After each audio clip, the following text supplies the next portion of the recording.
Hi, I'm Matt Patterson with the Oklahoman. We're back with another edition of Zoo Tales. I'm joined by Liz McCrae, veterinary technician at the Oklahoma City Zoo, and Josh Lucas, lead animal caretaker. Thanks for coming in, guys. Yeah, of course. Yeah. You recently had some pretty fun travel experiences, went to Madagascar.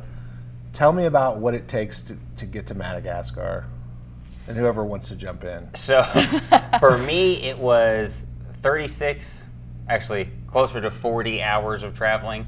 So first I had to fly to Houston, then from Houston all the way to Istanbul, Turkey, and then from Turkey down to the little island of Mauritius, which is off the coast of Madagascar, and then over to Madagascar.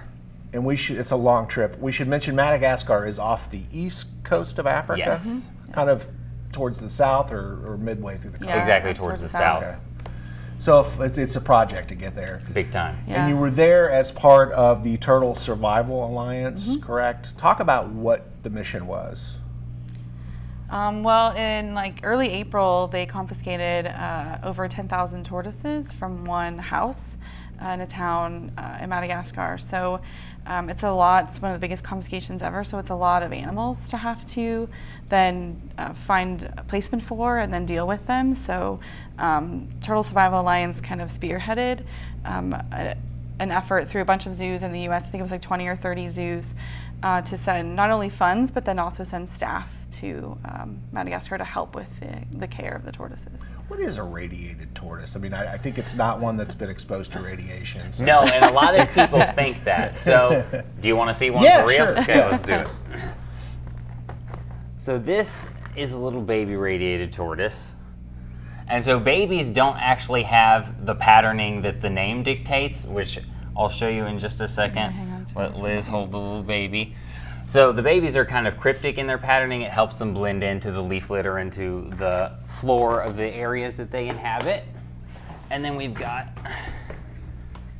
this is what you would call a subadult female. And so she, if you look at each of these little plates on her shells, which are called scutes, there's kind of like a focal point that's a yellow circle and then radiating yellow lines outward. So hence the name radiated tortoise, kind of like rays of a sun. Right, yeah. And that's a subadult, you said. So the size comparison to a full grown would be what? So she's about 12 pounds. Their full-grown size is somewhere closer to 30. However, the largest radiated tortoise in the world, which I met when I was in Madagascar, was 55 pounds. So she was a good size radiated tortoise. And the crisis, we mentioned that was the ones that were confiscated, right? That's over 800, you said. And is that a large number? I mean, for...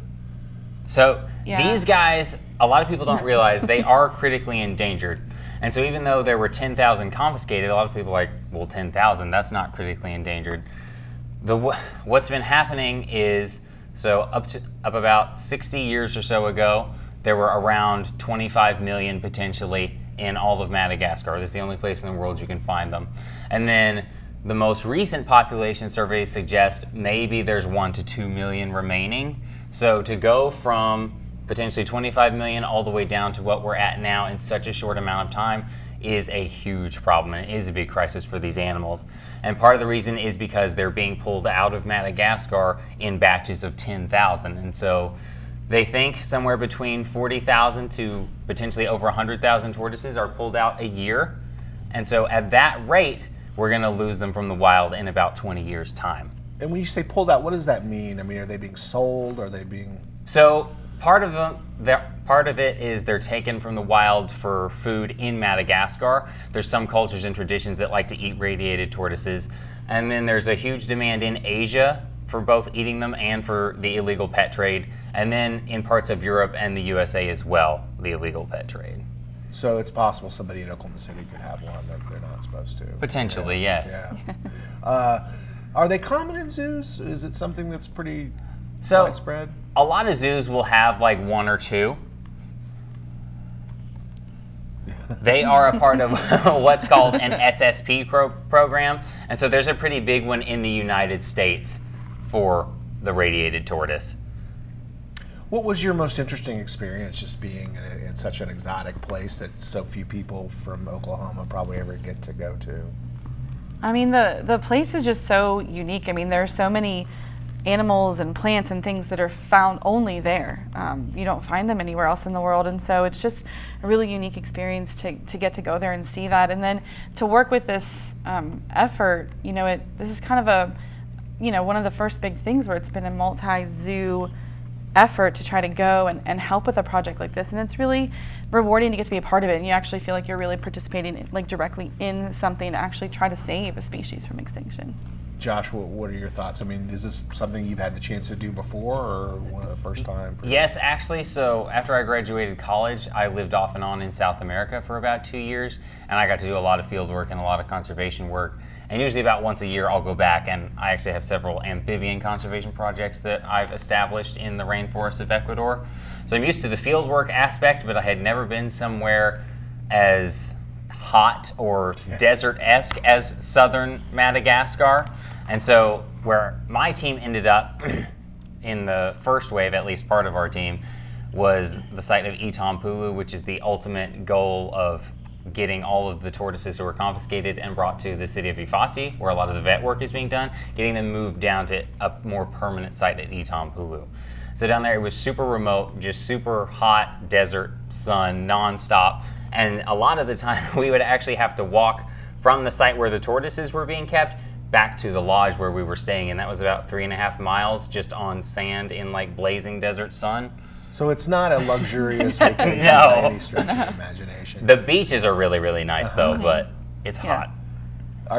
Someplace you ever thought you'd go, Liz, when you got into this? No, never. I mean, someplace that it's always on your bucket list to get to go to, but never someplace I actually thought that I would get to go to. Yeah. What's satisfying for you guys just to get to? Is it to do that work? It's got to be a different tasks that you do maybe here at the Oklahoma City Zoo, but does it feel pretty good to get out there in the field and do something? Definitely.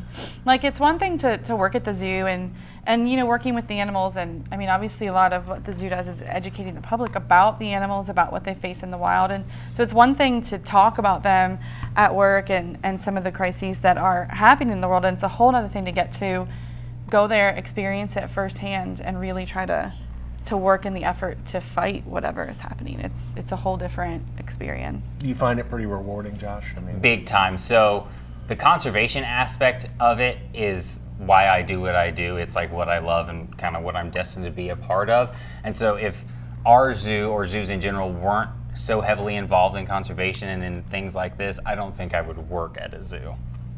And there's several programs. I know you guys send people all the time, a couple times a year, and a lot of that money comes from Roundup for Conservation, right? Big time. How can people who visit the zoo help the efforts for conservation? Anytime you come to the zoo, you go to the gift shop, you go to buy lunch with your family, the cashier will ask if you want to round up your purchase to the next dollar amount, and that extra money goes to the Roundup for Conservation Fund. So if you come and buy stuff and round your money up, you are directly impacting what the zoo can do with the funds that they receive. And things like this emergency project, some of the money goes towards that to be able to not just allow Josh and I to go and get the chance to help with this effort, but the zoo also donated money directly to Turtle Survival Alliance to help with getting supplies in and help paying staff in Madagascar and help building the site in Itampulu to give these animals a more permanent home. Yeah, and the trip I was thinking of was Zimbabwe, I think. A couple of people went to the Painted Dog Trust there in Zimbabwe. How long do these guys live? They live? So actually, one of the oldest tortoises on any kind of record was a radiated tortoise, and she was 188 years old. So these guys could conceivably outlive everybody working at the zoo. Easy.